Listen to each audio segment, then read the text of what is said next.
Everyone, इस video में हम लोग डिस्कस करने वाले हैं जनरल अवेयरनेस के क्वेश्चंस जो कि आप कोई भी कंपटीशन की तैयारी कर रहे हैं, अगर उसमें जनरल अवेयरनेस यानी जीके आता हो तो ये आपके लिए इम्पोर्टेंट है। तो इससे पहले एक पार्ट हम लोगों ने कर लिया है, एक सेट कर लिया है, इसके बाद हम लोग सेट 2 ये वाले में वीडियो में करने वाले हैं। ठीक है, शुरू करते हैं प्रैक्टिस सेट सेकंड।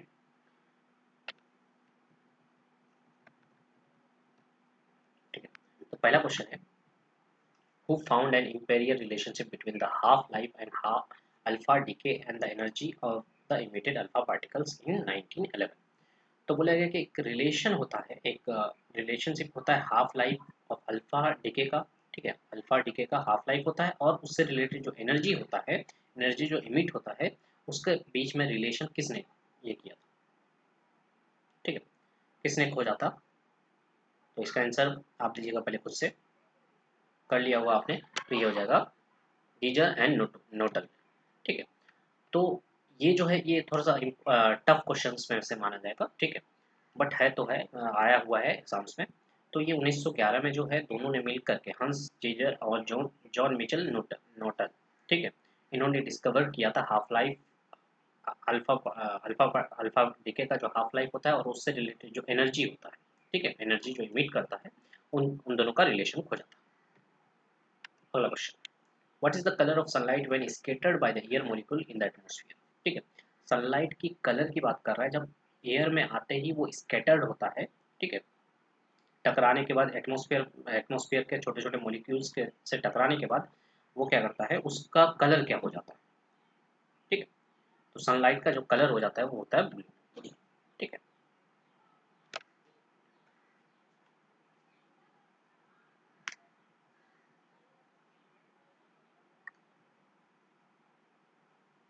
एक बार फिर से क्वेश्चन सुन लीजिए, what is the colour of sunlight when scattered by the air molecules in the atmosphere. तो इसका आंसर क्या हो जाएगा, ब्लू हो जाएगा। ठीक है,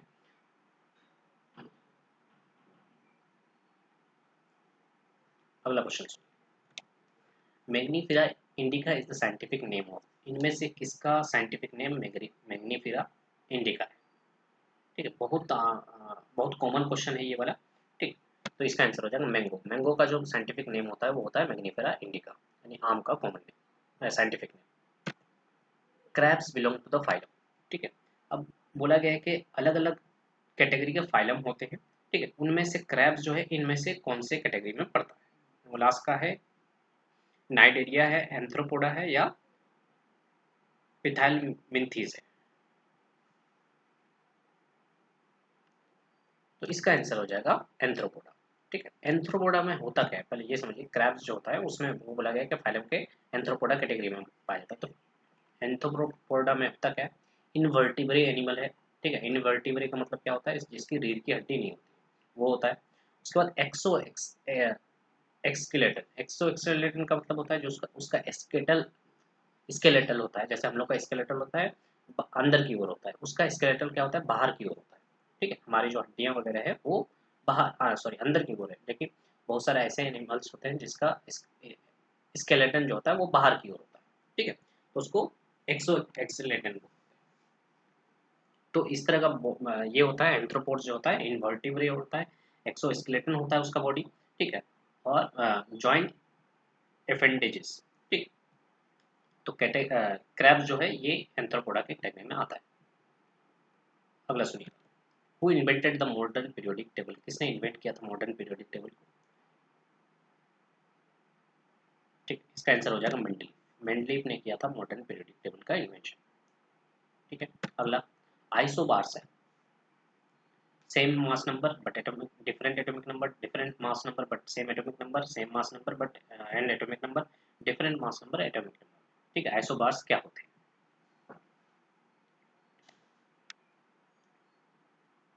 आइसोबार्स का दो चीज याद रखना है आपको, आइसोबार, आइसोटोप्स, आइसोटोन्स। ठीक है, ये तीनों ही याद रखने हैं आपको। तो आइसोबार में पहले ऐसे याद रखिए, सबसे पहले आइसोटोप को लीजिएगा। आइसोटोप का क्या होता है, दो चीजें होते हैं, एटॉमिक नंबर और मास नंबर। तो आइसोटोप का एटॉमिक नंबर सेम होता है, मास नंबर डिफरेंट होता है। पहले एटॉमिक नंबर याद रखेंगे, उसके बाद मास नंबर। ठीक, isotope atomic number same, different mass number. उसी तरह से आइसोबार में आ जाइए। ठीक है, आइसोबार में different atomic number same mass number. ठीक है, पहले याद कोशिश कीजिए, आपको जैसे याद हो। मुझे तो याद है कि एटॉमिक नंबर को पहले बात करते हैं एटॉमिक नंबर का, उसके बाद मास नंबर की बात करते हैं। तो डिफरेंट आइसोबार में क्या होता है, डिफरेंट एटॉमिक नंबर होता है और सेम मास नंबर होता है। ठीक, तो कुछ कुछ एग्जांपल्स दिए हुए हैं आइसोटोप्स के, ठीक है। और जैसे अभी आइसोटोप की बात की, ठीक है, ये वाला क्या था, आइसोबार था। ठीक, आइसोबार की बात करें हम लोग क्या बोले कि जिसका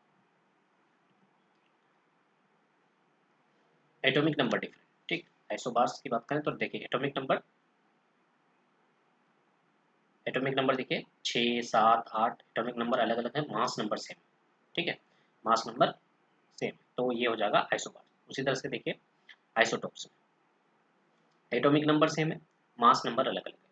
ठीक, उसके बाद उसी तरह से आइसोटोन्स है। ठीक है, आइसोटोन्स में क्या होता है देखिए, इन दोनों में गैप देखिए, गैप कितने का है, 21 का। इन दोनों में गैप देखिए 21 का, इन दोनों में गैप कितना है, 21।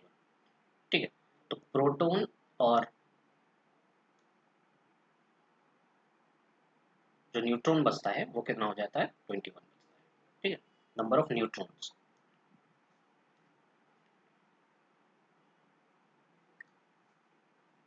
उसके बाद the famous Brihadeeswara temple, Brihadeeswara जो टेम्पल है वो कहाँ पे लोकेटेड है, मदुराई में है, तंजावुर में है, कांचीपुरम में है या रामेश्वरम में। तो इसका आंसर हो जाएगा हमारा तंजावुर। तंजावुर में जो है बृहदेश्वरा टेम्पल है। Which law state that bad money drives good money out circulation. तो ये कौन सा लॉ कहता है कि bad money drives good money out of circulation. ठीक है, तो इनमें से क्या आंसर, तो इसका आंसर हो जाएगा ग्रेसम्स लॉ। ठीक है, ये इकोनॉमिक्स का क्वेश्चन है। There is a protocol sign to reduce production of CFC known as. तो वो एक प्रोटोकॉल बनाया गया था, साइन किया गया था, ताकि सीएफसी जो है, सीएफसी का फुल फॉर्म सुन लीजिएगा, क्लोरोफ्लोरोकार्बन। ठीक है, इसका रिडक्शन रिडक्शन जो है कम किया जाए, इसका प्रोडक्शन जो है वो कम किया जाए। ठीक है, तो जैसे क्लोरोफ्लोरोकार्बन किस किस से निकलता है, एसी वगैरह से निकलता है, फ्रीज से निकलता है, मैंने रेफ्रिजरेटर से निकलता है। ठीक है, तो इसको कम करने के लिए कौन सा प्रोटोकॉल साइन किया गया था, तो इसका नाम है मॉन्ट्रियल प्रोटोकॉल। ठीक है, कब साइन किया गया था, तो ये 1987 में किया गया था, 1987। ठीक है, क्यों ऐसा किया गया था कि सीएफसी किसको नुकसान पहुंचा रहा है, तो सीएफसी जो है ओजोन लेयर को क्या कर रहा है, आहिस्ते आहिस्ते डैमेज कर रहा है, खत्म कर रहा है। ठीक है, तो जिसकी वजह से इसको बचाने के लिए हम लोग को क्या करना पड़ेगा, हम लोगों ने एक मॉन्ट्रियल प्रोटोकॉल साइन किया था कि सीएफसी का इमिशन जो है वो कम से कम किया जाए। मेलेचाइट इज एन ओर ऑफ, मेलेचाइट जो है ये किसका ओर या मिनरल है, तो इसका आंसर हो जाएगा कॉपर। मेलेचाइट जो है ये कॉपर का ओर है। ठीक है, यानी मेलेचाइट से ही कॉपर निकलता है, ये बोल सकते हैं हम लोग। ठीक है, उसके बाद तो ये इसका फॉर्मूला क्या आता है, CO2 CO3 OH का ऑल्टर्स, यानी कि कॉपर कार्बोनेट हाइड्रोक्साइड। कॉपर मेलेचाइट का फॉर्मूला भी पूछ सकता है कि पूरा नाम बताइए, ये तो कॉमन नेम हो गया मेलेचाइट, इसका केमिकल नेम बताइए, तो क्या बनेगा, copper carbonate hydroxide, copper carbonate hydroxide. और मैं कुछ एक्स्ट्रा इन्फॉर्मेशन भी दे देता हूँ, जैसे जब भी कार्बोनेट आएगा ना तो इसका मतलब CO3 होगा, हाइड्रोक्साइड की बात करें तो OH होगा। ठीक है, तो कार्बोनेट CO3, हाइड्रोक्साइड OH। ठीक है, बाकी ठीक है, बाकी और भी कुछ और से जो कि कॉपर है, अभी क्या बोले मेलेचाइट है। उसके बाद क्या है, चाल्कोसाइट है, चाल्कोसाइट CU2S। ठीक है, उसके बाद कॉपर पायरेट्स, ये बहुत ज़्यादा पूछा जाता है, इंपॉर्टेंस होता है, CuFeS2। ठीक है, कॉपर पायरेट्स। उसके बाद ये तो देख ही चुके, क्यूप्राइट CuCu2O। ठीक है, उसके बाद एजुराइट CU3। तो ये पूछ लिया जाता है कि इनमें से कौन सा ऐसा कौन सा है, कौन सा और है जो कॉपर से है या लीड से है या मरकरी से है, तो इस तरह से पूछ लिया जाता है। खास करके आपको दो चीज़ याद रखना, आयरन और कॉपर का और। ठीक है, बहुत इंपॉर्टेंट है आयरन का और कॉपर का। तो कॉपर का था यहाँ, तो हम लोग देख लिए क्या होता है, चाल्कोलाइट होता है, chalcocite, copper pyrite, malachite, cuprite और एजुराइट। आगे Pune was once known as the capital of, तो पुणे जो है वो किसका कैपिटल हुआ करता था, स्कैंदियाज का उसके बाद होल्कर्स का या वोस्लेस का या फिर पेशवास का। तो हम लोग जानते हैं कि पेशवा जो थे वो हम महाराष्ट्र में, ठीक है, राज किए थे महाराष्ट्र, महाराष्ट्र तो नहीं बोल सकते माना, अ, खास करके महाराष्ट्र, ठीक है, ये बोलते हैं। तो उनका कैपिटल जो हुआ करता था वो पुणे हुआ करता है, यानी कि क्या हो जाएगा, पेशवा। आंसर क्या हो जाएगा, Peshwa. Which of the following is false about earth, इनमें से कौन सा है जो कि फॉल्स है अर्थ से related. It is the densest planet, dense घना है, बिल्कुल है। It is fifth largest planet, देखना पड़ेगा कि फिफ्थ लार्जेस्ट है कि नहीं। It is known as red planet, red planet तो नहीं बोलते हैं इसको, ग्रीन प्लैनेट बोलते हैं, या ब्लू, सॉरी ग्रीन तो नहीं, ब्लू प्लैनेट बोलते हैं ना। थर्ड प्लैनेट फ्रॉम द सन, सन से क्या तीसरे नंबर पे है, तो बिल्कुल सही है। ये वाला भी सही है, सिर्फ ये वाला गलत है कि it is also known as red planet, red planet नहीं, ब्लू प्लैनेट बोलते हैं, ठीक है। एक बार देख लीजिए काउंटिंग करके, सन से 1 2 3, थर्ड प्लैनेट है हमारा अर्थ, ठीक है। उसके बाद डेंस भी है, घना भी है, और उसके बाद लार्जेस्ट में बात करें तो लार्जेस्ट में फिफ्थ नंबर पे आता है। सबसे बड़ा कौन है, जुपिटर है, ठीक है, सबसे बड़ा जुपिटर है, और हमारा जो प्लैनेट है वो फिफ्थ में आता है, ठीक है। उसके बाद anti apartheid activist was imprisoned for 27 years by the South Africa government in 1962। तो बोलेगा कि इनमें से कौन थे जिनको 27 साल जेल में रखा गया था, अफ्रीकन गवर्नमेंट ने इनको जेल में रखा था 1962 में, ठीक है। इसका आंसर हो जाएगा आपका नेल्सन मंडेला। इनको 1962 में जेल में रखा लिया था, ठीक है, और रिलीज हुए थे 1990 में, और ये फर्स्ट ब्लैक प्रेसिडेंट थे साउथ अफ्रीका के, ठीक है, नेल्सन मंडेला। चांद बीबी वाज द रूलर ऑफ, चांद बीबी कहाँ के रूलर थे, तो इसका आंसर हो जाएगा अहमदनगर। चांद बीबी जो था रूलर था अहमदनगर का। विच of the following will be negative ion, इनमें से कौन सा है जो कि नेगेटिव आयन है, नेगेटिव आयन होगा, ठीक है। नेगेटिव आयन होने से क्या चीज होगी, ठीक है। तो जब भी नेगेटिव आयन की बात करते हैं तो इसमें इलेक्ट्रॉन्स ज्यादा हो जाते हैं, ठीक है। क्या ऑप्शन होगा आप बताइए, more number of electron than proton, या more number of electron than neutron, इन दोनों में से ही ऑप्शन होगा, बताइए क्या होगा, ठीक है। तो इसका आंसर हो जाएगा more number of electrons than proton, ठीक है। तो कुछ कुछ चीज़ याद रखना है, जैसे ऑप्शंस में क्या क्या चेंज हो सकता था। अगर नेगेटिव आयन की बात करें तो इसको एनायन भी बोलते हैं, ठीक है, और पॉजिटिव आयन को कैटायन बोलते हैं। अब जब वो नेगेटिव आयन होगा तो वो क्या होगा, मतलब नेगेटिव आयन का मतलब वो इलेक्ट्रॉन को गेन किया है, इलेक्ट्रॉन लिया है। ये atom become negative ion bye gaining one और मोर इलेक्ट्रॉन। तो एक भी इलेक्ट्रॉन हो सकता है, उससे ज़्यादा भी हो सकता है, वो क्या क्या है, इलेक्ट्रॉन को गेन किया है, इसलिए उसमें ये क्या है, negative ion. More electron than proton, ये नेगेटिव आयन, तो नेगेटिव आयन के पास ज़्यादा इलेक्ट्रॉन होंगे प्रोटॉन के कंपैरिजन में, ठीक है। when इलेक्ट्रॉन पे नेगेटिव चार्ज होता है और प्रोटॉन पे पॉजिटिव चार्ज होता है, न्यूट्रॉन पे न्यूट्रल चार्ज होता है। तो जब इलेक्ट्रॉन आ गया होगा, नेगेटिव चार्ज का मतलब इलेक्ट्रॉन आया होगा तो प्रोटॉन जो है वो घट गया, मैंने उतना ही है लेकिन कंपेरेटिवली इलेक्ट्रॉन के मुकाबले क्या हुआ, घट गया, ठीक है। Non metal typically form non negative ion, तो बोला गया मेटल होता है या नॉन मेटल होता है जो नेगेटिव आयन बनाता है, तो याद रखिएगा नॉन मेटल जो है वो नॉन नेगेटिव आयन बनाते हैं, ठीक है। जैसे कि क्लोरीन है, ऑक्सीजन है, फ्लोरीन है ना, ये नॉन मेटल्स हैं जो कि नेगेटिवली आयन बनाते हैं, ठीक है, या फॉर्म करते हैं, जैसे बोलिए आप। Why metal conduct electricity, metal जो है इलेक्ट्रिसिटी को क्यों कंडक्ट करता है या किस कारण से कंडक्ट करता है, because of low melting point, because of high tensile strength, because of high free electron, sorry, because of high atomic density. तो इसका आंसर हो जाएगा आपका बिकॉज ऑफ फ्री इलेक्ट्रॉन, क्योंकि मेटल में जो है फ्री इलेक्ट्रॉन्स होता है जिसकी वजह से क्या होता है, इलेक्ट्रिसिटी कंडक्ट करता है, ठीक है। तो हम लोग और हम लोग ये भी जानते हैं कि करंट का जिधर से फ्लो होता है उधर उसके अपोजिट में इलेक्ट्रॉन का फ्लो होता है, ठीक है। आगे बढ़ते हैं। To become a member of Rajya Sabha a person should be इतना ईयर्स ओल्ड, तो राज्यसभा का मेंबर होने के लिए कितना साल का एज होना चाहिए, ठीक है। तो इसका आंसर हो जाएगा 30। अब आपको कमेंट सेक्शन में ये बताना है कि लोकसभा का अगर ये बनाना है, लोकसभा का मेंबर होना है तो आपको कितना साल एज होना चाहिए, ठीक है। तो इसका आंसर हो जाएगा लोकसभा का, तो आपको लोकसभा का आपको कमेंट में बताना है, राज्यसभा का 30 साल होता है। Nutritional Care during illness is an organized group of activities which consist of all of the following except। तो बोला गया कि न्यूट्रिशनल केयर जो है ये इलनेस के टाइम पे एक ग्रुप काम करता है, ऑर्गेनाइजेशन ग्रुप काम करता है जो ये सब चीज़ को देखता है, सिर्फ एक चीज़ को छोड़ करके। ठीक है, तो इसका बताइए एसेसिंग न्यूट्रिशनल स्टेटस देखता है, बिल्कुल देखता है। और प्लानिंग एंड प्रायोरिटाइज न्यूट्रिशन, ठीक है। और डायग्नोसिस ऑफ न्यूट्रिशन प्रॉब्लम, जितना भी न्यूट्रिशन से रिलेटेड इश्यूज है, इलनेस है, वो सब कुछ देखता है, लेकिन ये साइकोलॉजिकल स्ट्रेस जो है इसको नहीं देखता। ठीक है, तो ये आंसर हो जाएगा 18 का ए। गलत पूछा था इसमें से, तो हम लोग को 18 का ए बोलना है, बाकी तीनों ही क्या करता है, देखा जाता है। ठीक है, when is international Olympic day observe, तो इंटरनेशनल ओलंपिक डे कब ऑब्जर्व किया जाता है?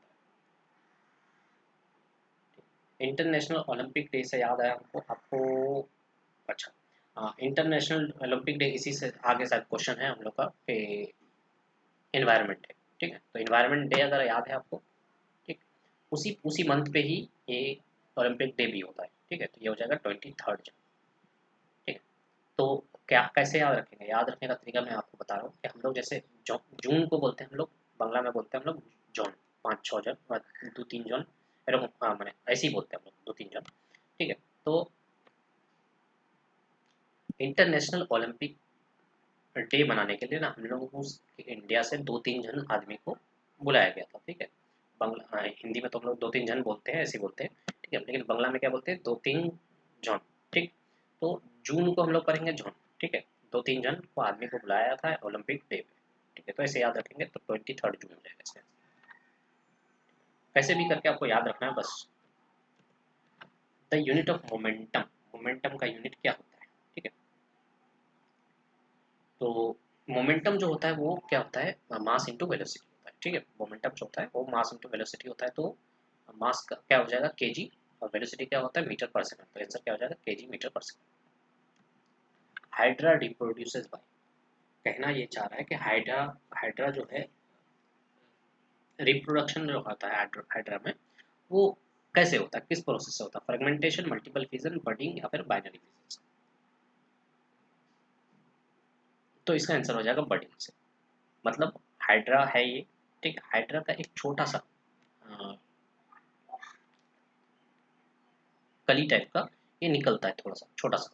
ठीक है, उसके बाद क्या होता है, आहिस्ते आहिस्ते आहिस्ते ये बड़ा होता है, बड़ा होकर के फिर क्या होता है, बड़ा बड़ा होकर के अलग होकर के एक नया हाइड्रा बन जाता है। तो इसी इसी प्रोसेस को बोलते हैं बडिंग।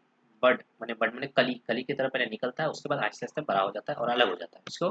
तो हाइड्रा जो है, तो ये क्या हुआ, एक पैरेंट था, पैरेंट से एक नया पैदा हो गया। ठीक है, तो हाइड्रा कैसे प्रोड्यूस करता है, बडिंग के थ्रू। ठीक है, अब यहाँ पे कुछ कुछ ऑप्शंस हैं जो कि काफ़ी ज़्यादा इंपॉर्टेंस है, जैसे कि फ्रेगमेंटेशन। जैसे हम लोग बोले कि बडिंग प्रोसेस के द्वारा कौन प्रोड्यूस करता है, तो हाइड्रा रिप्रोड्यूस करता है।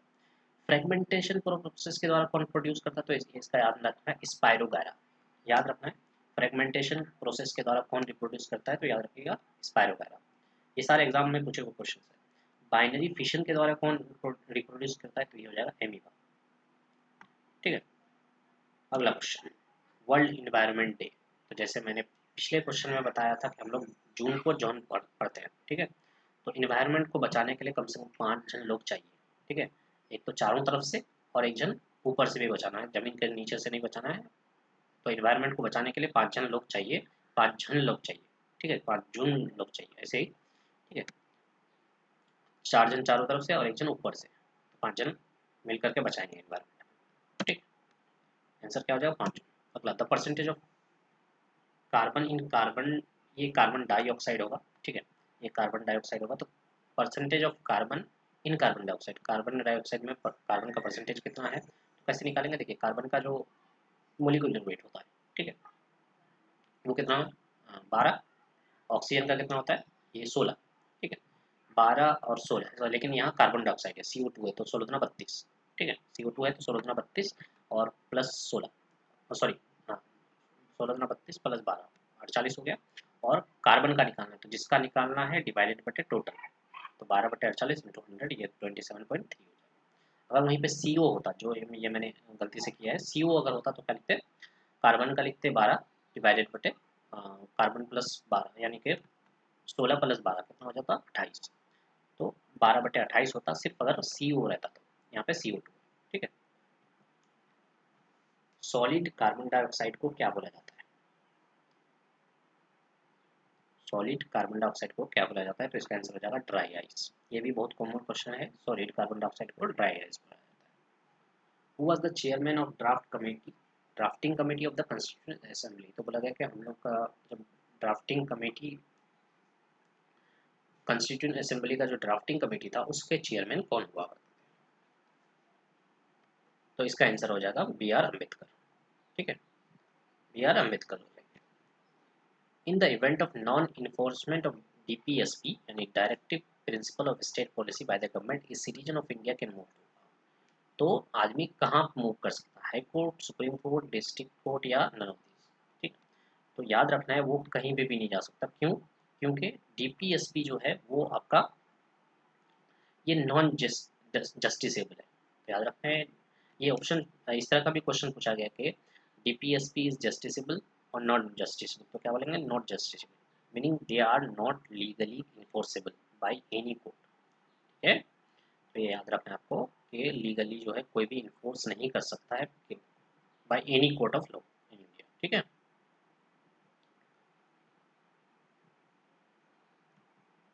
The joint sitting of parliament is presided over by the. तो जॉइंट सिटिंग जो होता है पार्लियामेंट में वो किसके द्वारा प्रिसाइड किया जाता है? यानी कि उसको उसके प्रेसिडेंट बोल सकते हैं या प्रिसाइड कौन करते हैं। ठीक है, तो ये हो जाएगा स्पीकर ऑफ लोकसभा। ठीक है, स्पीकर ऑफ लोकसभा हो जाएंगे जब भी जॉइंट सिटिंग होता है पार्लियामेंट में। अगला, a person having AB group of blood can donate blood to a person. Blood group से क्वेश्चन है कि AB कोई किसी आदमी का ब्लड ग्रुप AB है, वो किसको अपना ब्लड दे सकता है? A ग्रुप को, B ग्रुप को, AB ग्रुप का या O ग्रुप को? ठीक है, तो इसका आंसर हो जाएगा AB वाले।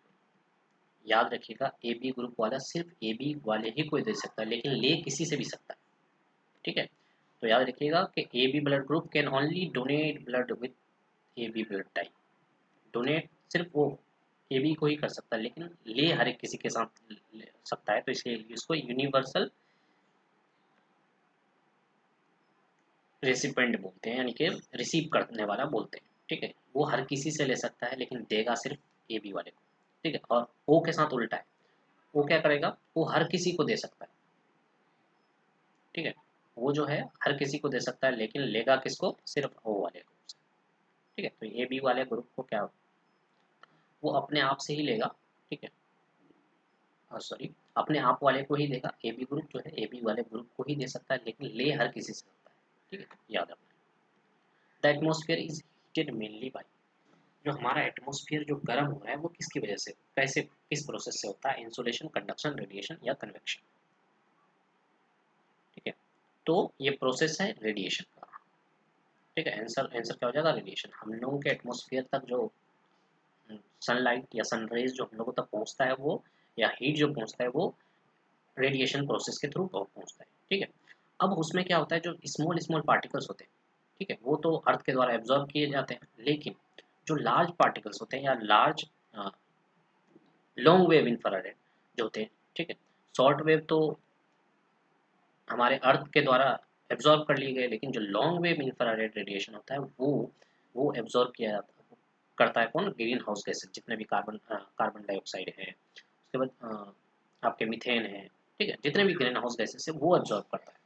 ठीक है, तो ये प्रोसेस किसके द्वारा होता है? ये रेडिएशन प्रोसेस। तो रेडिएशन प्रोसेस के थ्रू हम लोगों के एटमोसफियर तक जो है सन रेज बोलिए या सन का हीट बोलिए, ठीक, वो हम लोग होते हैं कि एटमोसफियर तक आता है। लेकिन जो शॉर्ट वेवलेंथ वाला होता है, वेव शॉर्ट वेव वाला रेडिएशंस होते हैं वो अर्थ के द्वारा एब्जॉर्ब हो जाते हैं, लेकिन लॉन्ग रेडिएशन जो है वो ग्रीन हाउस गैसेज एब्जॉर्ब करते हैं।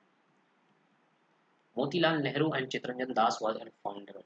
तो मोतीलाल नेहरू और चित्तरंजन दास इनमें से कौन से पार्टी या ब्लॉक के फाउंडर थे? स्वराज्य party, forward block party, Congress party या फिर नन ऑफ दीज। तो इसका आंसर हो जाएगा स्वराज्य पार्टी। ठीक है, स्वराज्य पार्टी कब बना था? 1922। किसके द्वारा? मोतीलाल नेहरू के द्वारा और चित्तरंजन दास के द्वारा।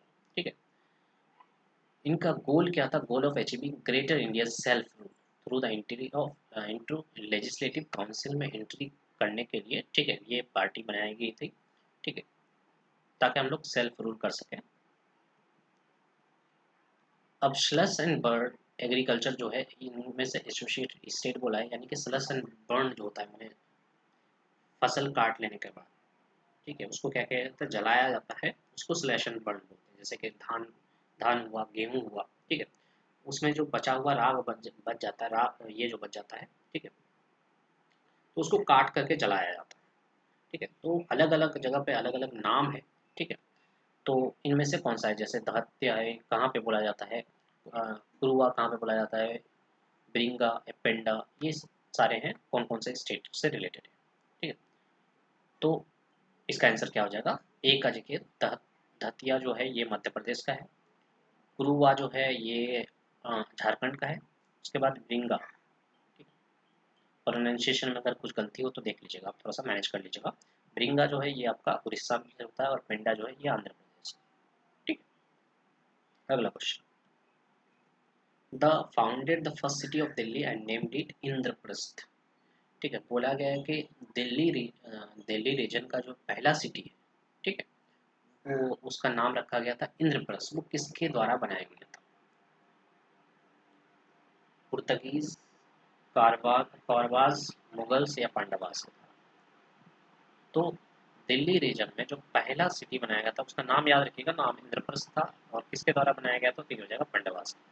ठीक है, ये कहाँ पे, ये सब हमको कहाँ पता से पता चला? तो महाभारत जो है, महाभारत जो है उसमें पता चला हम लोगों को कि जो पहला सिटी तक बना था दिल्ली रीजन का, वो इंद्रप्रस्थ बना था। ठीक है, ये किसके द्वारा बनाया गया था? तो किंग धर्मराज जी के द्वारा बनाया गया था। ठीक है, जिन्होंने वहाँ पे क्या बोलते हैं, इंद्रप्रस्थ को अपना कैपिटल बनाया।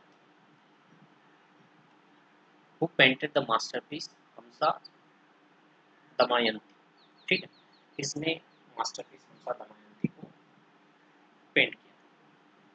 अमृत शेरगिल, के हेबर, या अहमद हुसैन, या राजा रवि वर्मा? तो इस पेंट को जो पेंट करने वाले थे उसका आंसर हो जाएगा राजा रवि वर्मा। ठीक है, ये देख लीजिए, ये पेंट है। ठीक है, इनको इसको ये पेंट किसने कराया था? राजा रवि वर्मा ने। कब? 1899। ठीक है, बहुत बड़े इंडियन आर्टिस्ट थे Raja Ravi Varma. Who among the four sons of Shahjahan who is created to God translation अर्थ अथर्ववेदा? तो हम लोग के चार वेदास में जो अथर्ववेदा है उसको शाहजहां के कौन से सन थे जिन्होंने इसको ट्रांसलेट किया था? पर्शियन में ट्रांसलेट किया था। ठीक है, इनमें सिर्फ किसने ट्रांसलेट किया था? तो इसका आंसर हो जाएगा, उससे कीजिए मेरे, सोहुजा, मुराद, दारा सिको या औरंगजेब? ठीक है, तो इसका आंसर हो जाएगा दारा सिको, पर्शियन में ट्रांसलेट किया था। ठीक है, अगला वाला, which of the following battles mark the real beginning of the Mughal empire in India? तो बोला कि इनमें से कौन सा ऐसा बैटल है जो कि मार्क माना जाता है मुगल एम्पायर में इंडिया में रूल करने का? ठीक, तो मुगल से पहले दिल्ली सल्तनत वाला पार्ट था। ठीक है, तो उसके बाद क्या हुआ? दिल्ली सल्तनत खत्म हो गया और मुगल एम्पायर स्टार्ट हो गया। तो इसका आंसर हो जाएगा फर्स्ट बैटल ऑफ पानीपत।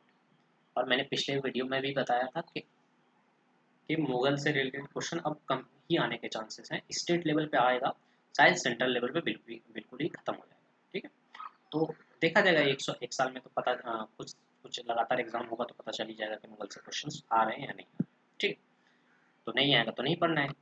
ठीक है, तो जो फर्स्ट बैटल ऑफ पानीपत हुआ था 1526 में, किस किस के बीच में? बाबर और इब्राहिम लोदी में, जिसमें बाबर जीत गया था और लोधी डायनेस्टी जो है खत्म हो गया था, यानी दिल्ली सल्तनत खत्म हो गया था और मुगल एम्पायर जो है स्टार्ट हो गया। Who was the last Mughal empire of India? इनमें से कौन सा था जो कि लास्ट मुगल एम्पायर था? ठीक है, तो इसका आंसर हो जाएगा बहादुर। क्या होगा? अकबर टू या बहादुर शाह टू, आलमगीर टू या शाह आलम टू? तो इसका आंसर हो जाएगा बहादुर शाह टू। ठीक है, तो लास्ट एम्पायर जो थे बहादुर शाह टू। तो ये 1857 के जंग तक थे इंडिया में, तो उसके बाद इनको म्यांमार भेज दिया गया था ब्रिटिश हुकूमत के द्वारा। तो लास्ट मुगल, इनको बहादुर शाह टू और बहादुर शाह जफर भी बोला जाता है, ठीक है, लास्ट मुगल एम्पायर।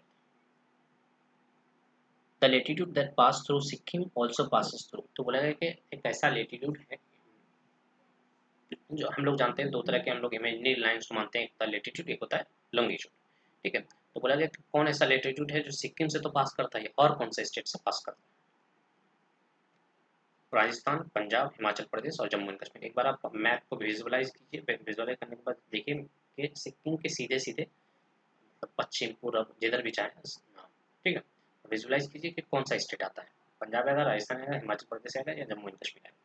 तो इसका आंसर हो जाएगा राजस्थान, ठीक है। तो लगभग लगभग दोनों ही स्टेट से कितना 27 डिग्री जो नॉर्थ लेटीट्यूड है वो पास करता है। कहाँ कहाँ से? तो सिक्किम का गंगटोक से और राजस्थान के अलवर से, ठीक है। 27 डिग्री नॉर्थ का जो लेटीट्यूड है वही पास करता है। तो यहाँ पे देख लीजिएगा एक बार मैप में, ये देखिए 26 है, 27 डिग्री के आसपास जो मैप ये है लेटीट्यूड है, इसको लेटीट्यूड बोलते हैं। ये देखिए 28 जो दिख रहा है ये वाला पूरा लेटीट्यूड है, यहाँ से यहाँ तक, ठीक है। उसी तरह से ये वाला क्या होता है, ये वाला लॉन्गिट्यूड होता है। तो हम लोग को लेटीट्यूड पूछा गया था सिक्किम से पास होने वाला, देखिए ये वाला सिक्किम है, यहाँ पे सिक्किम है, तो यहाँ से पास होने वाला जो लाइन होगा वो लगभग लगभग 27 डिग्री होगा। और कहाँ से पास होगा? राजस्थान से। देखिए राजस्थान और सिक्किम से सेम जो है वो क्या बोलते हैं, सॉरी यहाँ पे सिक्किम से और राजस्थान से सेम ही लेटीट्यूड पास करता है, ठीक है। तो 27 डिग्री पे जो लेटीट्यूड है लगभग लगभग वही पास करता है। शिव समुद्र is an island formed by the river, तो बोला गया कि शिव समुद्र जो है एक आइलैंड है, वो किस रिवर के द्वारा बनाया गया है? Ganga, Godavari, Krishna, Kaveri.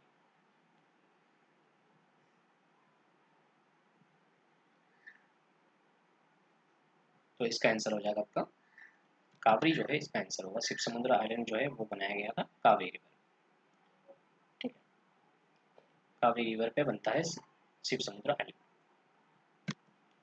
The electronic configuration of atom having atomic number 20, अब बोला गया कि एटॉमिक नंबर 20 है, बताइए इसका इलेक्ट्रॉनिक कन्फिग्रेशन क्या होना चाहिए, ठीक।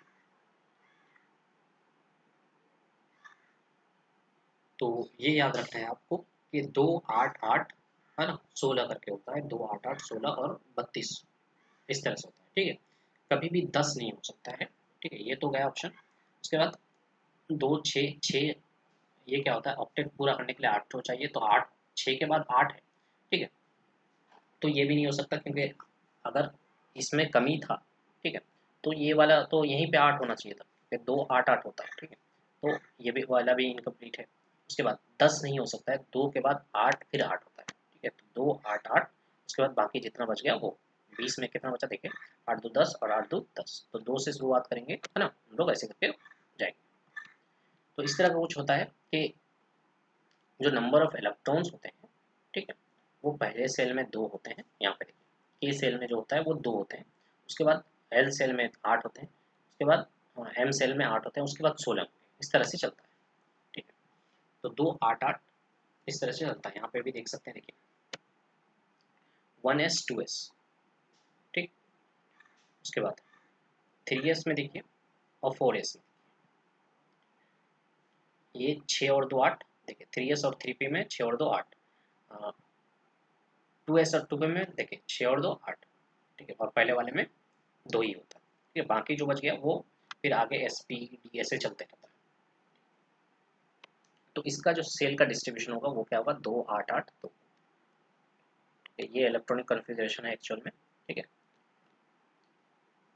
तो याद रखना है 2 8 8 करके वो बनेगा, ठीक। आगे बढ़ते हैं। assume that the exchange rate between US dollar and Indian rupee is rupees rs 55. Now if the exchange rate is increases to rupee dollar 60, then in case of Indian rupee has comparison to US dollar, तो बोला गया कि पहले जो US का exchange rate था वो 55 रुपये था, ठीक है, इंडिया के मुकाबले, और बाद में क्या हो गया, $1 का हो गया। पहले $1 का 55 रुपये था, अभी $1 का 60 रुपये हो गया। तो बताइए कि इंडिया का वैल्यू जो है वो अप्रिशिएट किया है, डिप्रिशिएट किया है, या डिमोनेटाइज हुआ है, या ओवर वैल्यू, ठीक है। तो इसको बोलते हैं डिप्रिशिएट किया, क्योंकि इंडिया का जो पैसे का जो वैल्यू है वो घट गया है।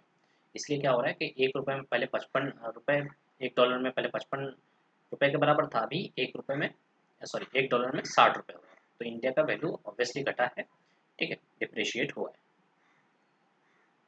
ठीक, तो बस इतने सारे 40 क्वेश्चन थे। अगर अच्छा लगा है तो please hit the like button, subscribe कर लीजिए, ताकि थर्ड पार्ट जो आएगा प्रैक्टिस सेट थर्ड, वो भी आपको सही टाइम पे मिल जाए, सही वक्त पे मिल जाए। तो मैं इसके लिए ये जो प्रैक्टिस सेट करा रहा हूँ, इसके लिए मैं एक अलग से प्ले लिस्ट बना लूँगा, ठीक है। आप वहाँ से भी प्ले लिस्ट से भी जा करके देख सकते हैं, ठीक। Thank you so much for watching.